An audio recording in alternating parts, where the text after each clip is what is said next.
Well, why does the chief enforcement officer for the Southern Nevada Health District require employees to drive her around during work hours? Well, that's what several health district insiders are asking about Director of Environmental Health Jackie Rezatar.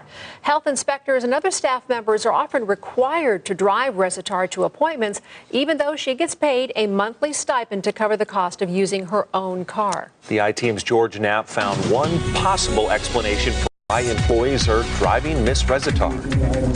Environmental Health Director Jackie Rezatar remains in the good graces of the board which oversees the health district and in the eyes of her boss, Dr. Joseph Iser, even though rank-and-file employees wrote scathing reviews of her tenure. Ever since Rezatar was hired in 2014, district employees have griped about being ordered to act as her chauffeur. She hasn't exactly tried to hide it. She had made several comments that she did not have a license or a driver's license, and she had inspectors driving her around the first year that she worked at the health department, and at the same time was getting a car allowance. Like other managers at the district, Rezatar is expected to travel during the day to interact with employees, businesses, and other agencies. So she's paid a stipend of $400 per month to compensate for using her own vehicle.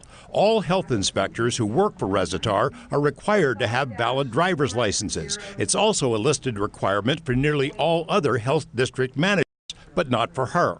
So why is the person in charge of all health inspections unable to drive? This might have something to do with it. It's a public record that shows her license was suspended almost 2 years ago. She was cited for speeding in June 2016, but never got around to paying the $448 fine. As of September 2016, there's been an active bench warrant for her arrest. It's not the first time either. In December 2016, she was cited by the Nevada Highway Patrol for following too closely and causing a collision. Again, she let it slide. In February 2017, another bench warrant was issued for Rezatar. She paid that one the following month. Rezatar is in effect an enforcement officer. Her office can shut down businesses and issue fines. She was recently elected to the national organization that licenses health inspectors. For now, she's paid every month to drive a car, though she can't legally get behind the wheel. Will it make a difference to her boss, Dr. Joe Iser? District employees say they doubt it. As the I-Team has previously reported, Iser lives in San Francisco and typically works 1 or 2 days per week at his Las Vegas office. Rezatar watches his back, employees tell us, and he watches hers. George Knapp, 8 News Now. So we asked the health district for an interview with Jackie Rezatar, but that request was denied. We also asked if the official job description had been changed in order to eliminate the requirement for a driver's license. The district would not answer that question. A new development tonight to tell you about. The number 2 official at the Southern Nevada Health District has been fired. Jackie Rezatar has served as Director of Environmental Health at the district since 2014. Her resignation comes just 1 day after the 8 News Now I-Team reported that Rezatar ordered employees to drive her around to appointments because her own driver's license was suspended 2 years ago. An active bench warrant for her arrest has been in effect since 2016. Chief Health Officer Dr. Joseph Iser, who resides in San Francisco, declined to comment about Rezatar's legal issues. He informed the health board about the resignation today, adding that neither he nor staff members would answer any questions about the reasons behind it. Southern Nevada's Chief Health Officer, Dr. Joe Iser, is a man on the move. Yeah, his employees have complained for years that Iser shows up for work maybe 1-2 days per week. But Iser says as long as his cell phone is on, it means he's on the clock. But if he's not at work, where is he? As the I-Team's George Knapp found out, Joe Iser took a cue from singer Tony Bennett, left his heart in San Francisco. Anyone who's tried to leave town on a busy weekend knows that airport parking is often a challenge. But not if you've got a government-issued key card and parking sticker.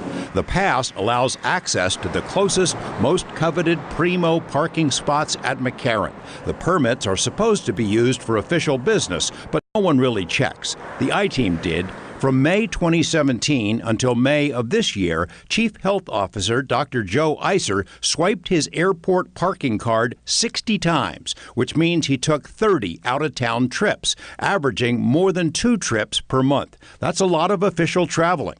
McCarran can't tell us the dates of Iser's trips or how long he was gone, but anyone who travels between Las Vegas and the Bay Area may have encountered the avuncular health chief. Iser's employees have captured several airport snapshots of their boss going to or from Northern California, the Oakland airport in late August, for instance, and again in September, and this one at the end of May, which turned into a 4-day trip to San Francisco. We had heard that he was living up in San Francisco part-time, and that he was spending 4 days a week, sometimes even up to 4 days a week in San Francisco. Health district employees and whistleblowers are well aware of Dr. Iser's absences. They've complained about it in employee surveys, even in health board meetings which Iser sometimes skips altogether. With the exception of County Commissioner Chris June Kiliani, the board members don't seem to care whether Iser comes to work or not. Last year, the I-Team started checking Iser's designated parking spot at the health district and found that over the course of several weeks, his vehicle was absent about 30% of the time. Iser is paid $316,000 per year in salary and benefits to serve as chief health officer here, but his heart, it appears, is in San Francisco. He's owned this home worth nearly $2 million since 1993. He's told his 3 previous employers that San Francisco is his home base, that his family lives there. Since our stories last year, Iser has given his health district parking spot to his secretary, making it tougher to figure out when he's working and when he isn't. Employees say his staff takes other steps to cover his absences. Yes, that she opens and closes the doors and turns the lights on and off to make it look like he was there. Receipts obtained from the health district show the public paid for many of Iser's Bay Area jaunts in 2014, 2015, and 2016. Iser has repeatedly told his staff that it doesn't matter where he is at any given moment. So long as his cell phone is on, he's working and is on the clock. Iser once again declined our requests for an interview. George Knapp, 8 News Now. Now, the Board of Health has largely ignored the information about Dr. Iser's frequent absences, even though the I-Team story, which documented it, earned an Emmy Award a few weeks ago in the category of government reporting. So why does Dr. Iser need an airport parking pass at all? Well, we asked the health district, and we're told it's so he can access the airport in the event of a health emergency. You can read the full statement as well as Iser's response to our written questions on LasVegasNow.com.